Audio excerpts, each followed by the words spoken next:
Avez-vous entendu parler des femmes qui font leurs valises et qui disent « Je ne le supporte plus, je ne peux plus vivre avec lui, qu'il cherche une autre femme.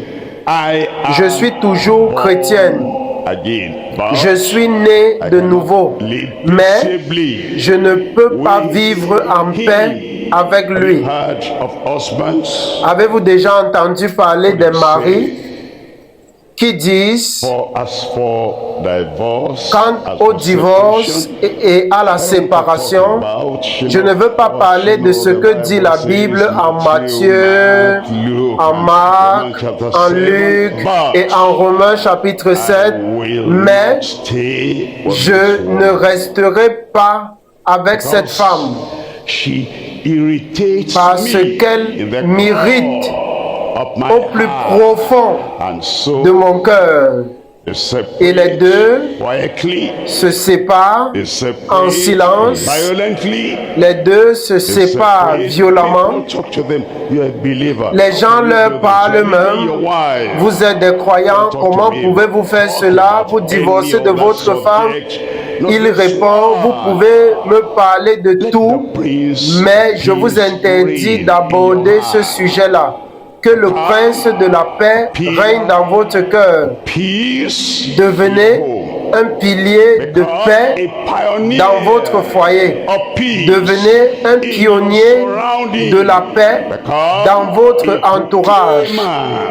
Devenez un messager de la paix dans votre vie et engagez-vous à rechercher la paix avec tout le monde. Vivez en paix avec tous les hommes. Nous avons aussi entendu parler de maris et de femmes qui en viennent même aux mains. Et où sont-ils? Certains d'entre eux sont ici. Vous voyez, nous recevons la parole, nous entendons la parole, mais après avoir écouté cette parole, nous ne prions pas pour que le prince de la paix règne dans notre cœur. Et bienvenue aux disputes à chaque fois.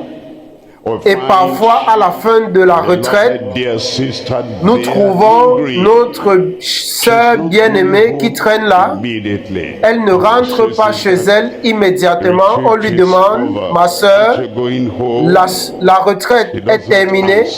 Tu ne rentres pas chez toi. Elle ne répond pas. Ma sœur, je m'adresse à toi. Tu ne rentres pas chez toi. Elle répond, si seulement j'avais un foyer où aller. Mais ma soeur, j'ai vu ton mari à la retraite. Tu as un foyer, tu es marié. Pourquoi ne rentres-tu pas chez toi? C'est ça le problème. Nous avons une maison, mais pas de foyer. Et pourtant, nous prétendons être nés de nouveau. Certains prétendent même être des ouvriers. Et l'œuvre qu'ils accomplissent, les paroles qu'ils prêchent et les choses qu'ils proclament n'ont pas fait régner le prince de la paix dans leur vie. Si possible, autant que cela dépend de vous, vivez en paix avec tous les hommes. Vous voyez, certains disent, si je n'étais pas chrétien, je t'aurais giflé. Les actes et les pensées sont les mêmes. Êtes-vous réellement un chrétien? Êtes-vous réellement un croyant? Si je n'étais pas ouvrier, je t'aurais fait voir de toutes les couleurs. Les pensées et les actes sont les mêmes. Ce que vous dites, c'est ce que vous auriez fait. Êtes-vous réellement un ouvrier aux yeux de Dieu? Si je n'étais pas un prédicateur, je ferais tes valises tout de suite et tu partirais. Monsieur le prédicateur, vous n'êtes pas un prédicateur digne de ce nom aux yeux de Dieu. La paix doit commencer par vous.